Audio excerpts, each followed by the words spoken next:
एक गांव में एक साहूकार अपने परिवार के साथ रहता था। परिवार में उसकी पत्नी, एक बेटी और एक बेटा था। शानदार बंगला, नौकर चाकर, गाड़ियां और सब शानो शौकत का सामान था उसके पास। गरीब लोगों को बहुत ज्यादा सूद यानी ब्याज पर कर्जा देना उसका धंधा था। अक्सर लोग तंगी के दिनों में या किसी त्योहार या ब्याह शादी के मौके पर उस साहूकार से कर्जा ले लेते थे। जब फसल अच्छी होती तो थोड़ा थोड़ा करके उतारने लगते, लेकिन जिस वर्ष सूखा पड़ता तो कर्ज तो छोड़ो, गांव वाले सूद तक नहीं दे पाते थे। इसी का फायदा उठा वो साहूकार उनकी जमीनों पर कब्जा कर लेता, कब्जा कर उन्हें बेच देता और खूब पैसे कमाता। इस धंधे में उसका बेटा भी उसकी मदद करता। दोनों बाप बेटा हर समय किसी न किसी गरीब की जमीन हड़पने की योजना ही बनाते रहते। एक दिन शहर से एक व्यापारी आया और साहूकार से गांव में जमीन खरीदने की इच्छा बताई। साहूकार की खुशी का ठिकाना ना रहा। घर बैठे बिठाए जमीनों का ग्राहक मिल गया। साहूकार ने उस व्यापारी को बहुत सी जमीनें दिखाई जो उसने कर्जे के बदले गांव वालों से हथिया ली थी, लेकिन उस व्यापारी को कोई भी जमीन पसंद न आई। गांव में घूमते हुए व्यापारी को एक जमीन का टुकड़ा पसंद आया। उसने साहूकार से उस जमीन के बारे में पूछा तो साहूकार सोच में डूब गया। असल में वह जमीन तो एक बिन माँ बाप की लड़की की थी, जो वहाँ पर रहती थी। उस लड़की के माँ बाप ने साहूकार से 20,000 रुपए कर्ज लिया था, मगर उसे चुकाने से पहले ही उनकी मृत्यु हो गई। बेसहारा लड़की की हालत देख गांव की पंचायत ने साहूकार से उस जमीन पर कब्जा न करने को कहा। भला पंचायत की बात कैसे टाल सकता था साहूकार, मगर दिल में हमेशा ही उस जमीन पर कब्जा करने की बात सोचता रहता था। आज व्यापारी की इच्छा सुन उसका लालच बाहर आ गया था और उसने जमीन पर कब्जे का मन बना लिया। कर्जे के सारे कागज ले वह उस लड़की के घर पहुंचा और कर्जा वापस करने की बात कही।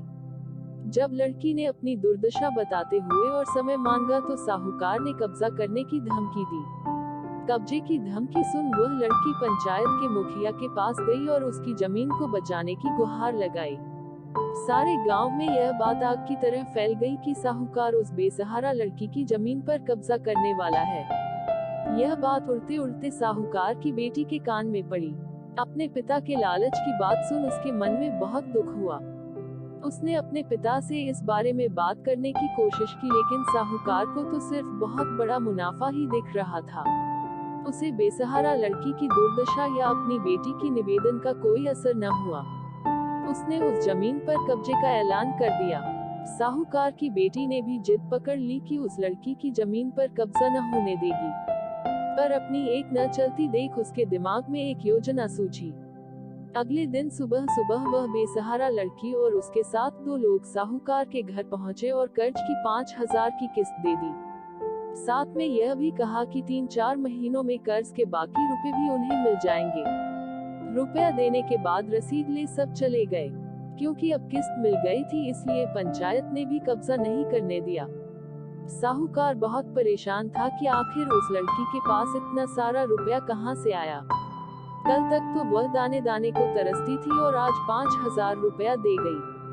कुछ भी ना समझ आने पर उसने गांव वालों से भी पूछताछ की, लेकिन कोई भी रुपयों के बारे में नहीं जानता था।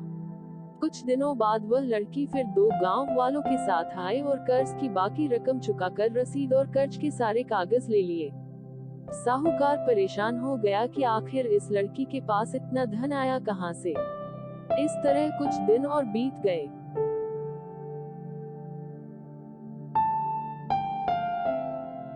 एक दिन साहूकार को खबर मिली कि उस बेसहारा लड़की ने अपनी जमीन बेच दी है।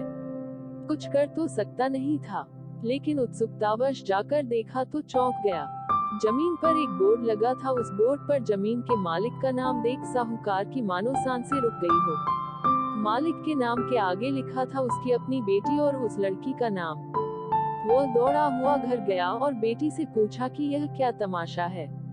तब उसकी बेटी ने उसे बताया कि उस गरीब लड़की की मदद के लिए उसने अपने सारे गहने बेच डाले ताकि उसकी जमीन आपके कब्जे से बच सके। लेकिन जमीन आपसे छुड़ाते ही उस बेसहारा लड़की ने उदारता दिखाते हुए आधी जमीन मेरे नाम कर दी। बेटी ने उसे समझाया कि आप तो उस लड़की का आखिरी सहारा भी छीन रहे थे।